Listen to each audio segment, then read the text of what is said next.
அடியே என்னங்க இப்படி பொம்பளைய போட்டதுக்கு எங்க அண்ணன் கேட்டியார் தான் நன்றி சொல்லணும். முதல்ல இப்படி ஒரு பொம்பளை அடி.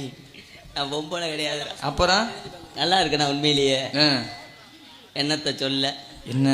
ஆனா இந்த நாடகத்திலேயே கருப்பு சொல்லுடி. இந்த காசை வாங்குறதுக்கு என்ன வேஷம் இருந்தாலும் போட்டுடலாம். சரி.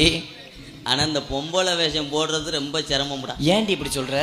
இந்த அரை மணி நேரத்துக்கு உள்ள அவீர எரிச்ச மசிறு எனக்கு தாண்டா தெரியும். சரி. ஒரு வக்கட்டு பந்த வச்சா ஒரு வக்கட்டு எவ்வுது. சரி. ரெண்டையும் சேர்ந்து ஒன்று ஓல அமுக்குனா 4 கொக்கியும் பட்டார்னு விடுங்குது. அப்பா எவ்வளோ வேதனைப்பட்டு இந்த வேஷத்தை போட்டு இந்த காசை வாங்கக்குள்ள நான் படுற வாடு நல்லா இருக்கணா. ஆனா நானும் எத்தனையோ பொம்பளைய பார்த்துருக்கேன்டி. சரி. உன்னைய மாதிரி நெஞ்சில மசுறு உழைச்ச பொம்பளை என்னை தாண்டி பாக்குறேன். நீ நெஞ்சில மசிறு முளைச்ச பொம்பளையத்தான். காலு கை எல்லா இடத்துலயும் மசிராத்தியா இருக்கும். சரி. ரோமம் அதிகமா இருக்குன்னு சொல்லி எதுவும் நினைக்காதீங்க. சரி சரி. ரோம கட்டு அதிகமா இருந்தாத்தே அது அதிகமா இருக்குமா? எதுடி? இப்ப நாக்க தொங்க போட்டு கேப்ப எதுன்னு. இது என்ன தண்ணி சிரிக்கிறியா இல்ல கேலி பண்றியா? வயக்காட்டுக்கு வாங்கோலி கணைஞ்ச மாதிரி பரவாயில்ல. சரி. நான் வந்துட்டேன். சரி. என் தோழி எல்லாம் இருக்காரு. சரி. ஆமா.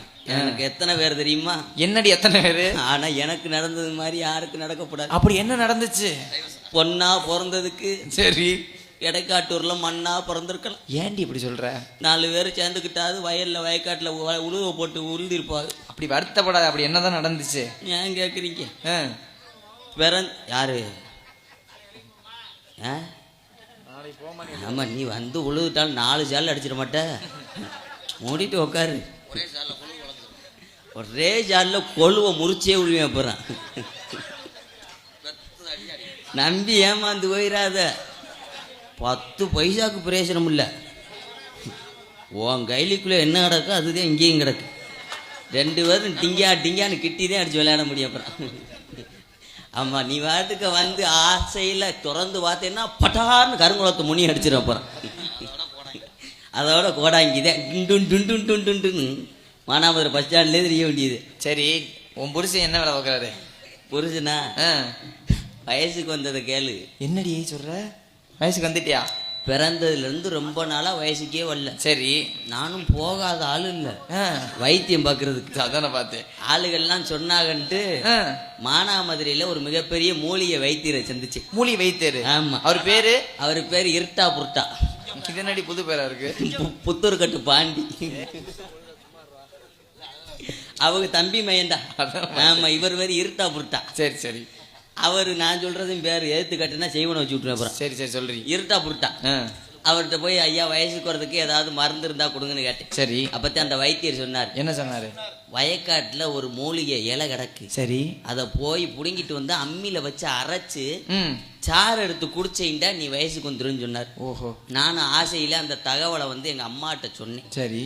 வயக்காட்டுல ஒரு இலை கிடக்குங்கிறாங்க, அதை பிடுங்கிட்டு பார்த்தா லேசா அரைச்சு குடிச்சு பார்க்குறேன். சரி அப்படின்னு சொன்னேன். அப்போத்தான் எங்கள் அம்மா போயிருக்கு வயக்காட்டுக்கு இலையை பிடுங்க. எங்கள் அம்மாவுக்கு காலம் போன காலத்தில் கொஞ்சம் கண் பார்வை மக்கு பார்வை. ஆமாம் ஆமாம். வயசான பொம்பளை. சரி. வயக்காட்டில் போய் அந்த இலையை பிடுங்கணும்னு மாற்றி வேற இலையை பிடுங்கி 2 டம்ளர் சாறு எடுத்து கொடுத்துருச்சு. சரி. நானும் நிரம்ப குடிச்சு விட்டேன். குடிச்சதுக்கு அப்புறம் தான் சொல்கிறாங்க. என்னடி சொன்னாங்க? நான் குடிச்சது கடைசியில் அரளி செடியாக இருந்திருக்கு. அடி சண்டாளி பாவி. ஐயப்பா என்ன போதோ ஏதாக போதும் நினச்சிக்கிட்டே இருந்தேன். பதட்டத்திலே சடங்காயிட்டேன். ஆனால் அரளிக்காயை குடிச்சு வயசுக்கு வந்த ஒரே பொம்பளை நான் தான். நீதான். வயசுக்கு வந்துட்டேன். சரி. வயசுக்கு வந்ததுக்கப்புறம் எல்லாத்துக்கும் வர்றது போல எனக்கு ஒரு ஆசை வந்துச்சு. என்ன வந்துச்சு? காதல் ஆசை வந்துச்சு. காதல்? ஆமாம். சரி. முதல்ல ஒரு ஆளை பிடிச்சி காதலிச்ச. ஆமா. அவர் யார்? அவரு முதல்ல யாரை காதலிச்சுன்னு தெரியுமா? யார? சோனமைய முதல்ல ஒரு கொத்தனாரை பிடிச்சி காதலிச்சேன். கொத்தனாரு? கொத்தனார் சம்பளம் 1200 1400 வரைக்கும் போயிருச்சு. ஆமா ஆமா. எப்படினாலும் குடும்பத்துல வச்சு கட்டி காப்பாத்திரன்னு நினைச்சு அவரை கல்யாணம் பண்ணிட்டு. கண்டிப்பா. கல்யாணம் பண்ணி முதலிரவு போயில ராத்திரி ஒரு 10 மணி இருக்கும். சரி. நிற சொம்பு பாலோட ஓரே. அவன் ஒரு பழத்தோட இருக்கக்கூடாது. எந்த பழண்டி? ஒரு வாழைப்பழம் ஒரு ஆப்பிள் பழத்தோட. சரி. உள்ள ஒரே முதலிரவு வரைக்குள்ள வச்சிருக்கேன் பாரு எடுவிட்ட வைய. என்ன வச்சிருக்கேன்?